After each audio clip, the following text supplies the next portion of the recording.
জুলাই গণঅভ্যুত্থানের পরে আমাদের সকলের সমর্থন নিয়ে অন্তর্বর্তীকালীন সরকার গঠিত হয়েছে। আমাদের প্রত্যাশা ছিল সেই সরকার আমাদের জনগণের সরকার হবে, আমাদের দুঃখ কষ্ট দুর্দশা বুঝবে। গত 5 মাসের যে অভিজ্ঞতা, সরকার জনগণের পালস বুঝতে পারছে না এবং জনগণের দুঃখ দুর্দশা অনুযায়ী পদক্ষেপ নিতে পারছে না। তার একটা উদাহরণ এই যে ভুক্তভোগী আজকে শেয়ার বাজারের বিনিয়োগকারীরা এখানে দাঁড়িয়েছে এবং এখানে আপনারা বলেছেন, আমি তার সম্পর্কে বিস্তারিত খোঁজ খবর নিতে পারি নাই, আমি দুঃখিত। কিন্তু যেহেতু আপনারা কথা বলছেন, নিশ্চয়ই জেনে কথা বলেছেন যে বিএসসির যে বর্তমান চেয়ারম্যান রাশেদ মকসুদ সাহেব, তার বিরুদ্ধে আমার কাছে তথ্যভিত্তিক যে এনআরবিসি ব্যাংকে থাকাকালীন সময়ে তার ঋণ বিতরণের অনিয়ম থেকে শুরু করে বেশ কিছু কার্যকলাপের 4 পৃষ্ঠার একটা ডকুমেন্ট আমি পেয়েছি। আর একটু চেক করলে হয়তো আরো বিস্তারিত ইনফরমেশন পাবো, কিন্তু এতগুলো মানুষের সামনে অনেকে কথা বলছে, নিশ্চয়ই হয়তো ভুল ইনফরমেশন তারা দিচ্ছে না। তো এরকম যদি বিতর্কিত ব্যক্তি হয়ে থাকে, সে কিভাবে সিকিউরিটি এক্সচেঞ্জ কমিশনের চেয়ারম্যান হিসেবে নিয়োগ পেল আমরা জানি না। কিন্তু একটা বিষয় আমরা দেখছি যে বিভিন্ন জায়গায় এই রকমের বিগত ফ্যাসিস্ট সরকারের সহযোগী সুবিধাভোগীরা অনেক জায়গায় ঢুকে যাচ্ছে। বিশেষ করে ব্যাংকিং এবং অর্থনৈতিক সেক্টরের বিভিন্ন খাত এবং প্রতিষ্ঠান যদি দেখেন, এখনো অনেক ব্যাংকের চেয়ারম্যান আছে আওয়ামী লীগের নেতারা, এখনো অনেক ব্যাংকের পরিচালনা পর্ষদে আওয়ামী লুটেরা, যারা গত 4টি ভুয়া নির্বাচন করার জন্য, এই আমি আর দামি নির্বাচনে এমপি হওয়ার জন্য ফান্ডিং করেছিল, তারা বিভিন্ন ব্যাংকের পর্ষদ থেকে শুরু করে বিভিন্ন প্রতিষ্ঠান, বিভিন্ন ব্যাংকেরও দায়িত্বে আছে। তাদের বিরুদ্ধে কেন ব্যবস্থা নেওয়া হচ্ছে না? গতকালকে আমি গভর্নরের সাথে কথা বলার সুযোগ হয়েছিল, ওনাকে আমরা এইটাই জানতে চেয়েছিলাম যে এই যে অর্থনৈতিক শ্বেতপত্র প্রকাশ কমিটি যে প্রতিবেদন দিল 28 লক্ষ কোটি টাকা দেশ থেকে পাচার হয়েছে, এই টাকার আসলে কতটুকু ফেরত আনা যাবে, কিংবা এই ফেরত নেওয়ার জন্য আপনারা কি অবস্থা নিচ্ছেন? এমনকি আর্থিক খাতে এই দুর্বৃত্তায়নের সাথে জড়িত মাফিয়াদের বিরুদ্ধে আপনারা কি ব্যবস্থা নিয়েছেন?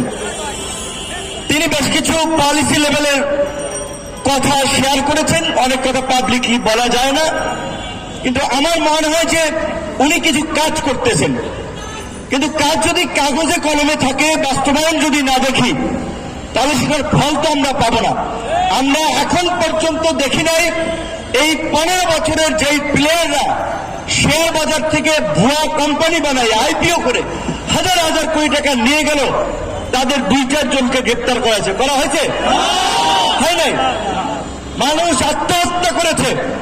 এই সরকারের দায়িত্ব যে ওই পরিবারগুলোকে ডেকে তাদেরকে সমবেদনা দেওয়া এবং এই গত 15 বছরে এই ফ্যাসিস্ট সরকারের আমলে যে সমস্ত বিনিয়োগকারীরা একেবারে পথে বসে গিয়েছেন, তাদেরকে ক্ষতিপূরণ দেওয়া। আমরা নতুন বাংলাদেশের কথা বলছি। এই গণ অভ্যুত্থানটা আমি বলি, কিংবা বিএনপির মতো একটা রাজনৈতিক দল, জামায়াত, অন্যান্য রাজনৈতিক দল, কোন একক দলের নেতৃত্ব, কোন সংগঠন কিংবা কোন ছাত্র নেতা, যুব নেতা, তাদের লিডারশিপ কিংবা তাদের কারণে হয় নাই। দীর্ঘ 16 বছরের মানুষের যে বঞ্চনা, ক্ষোভ এবং একটা স্বাধীন সার্বভৌম দেশকে যেভাবে পরাধীন করে রেখেছিল, এটা কোন সচেতন মানুষ মেনে নিতে পারে নাই।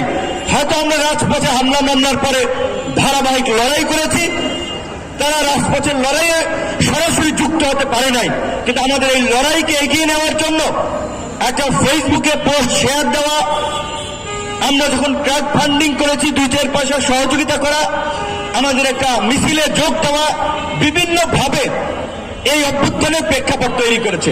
সুতরাং আমরা যখন নতুন বাংলাদেশের কথা বলছি, আগে এই নতুন বাংলাদেশ বিনির্মাণ করার আগে যারা বিগত সময়ে ক্ষতিগ্রস্ত হয়েছে, আন্দোলন সংগ্রামের পাশাপাশি ব্যবসা বাণিজ্য করতে এসে, তাদের বিষয়টা সরকারের আমলে নেওয়া দরকার।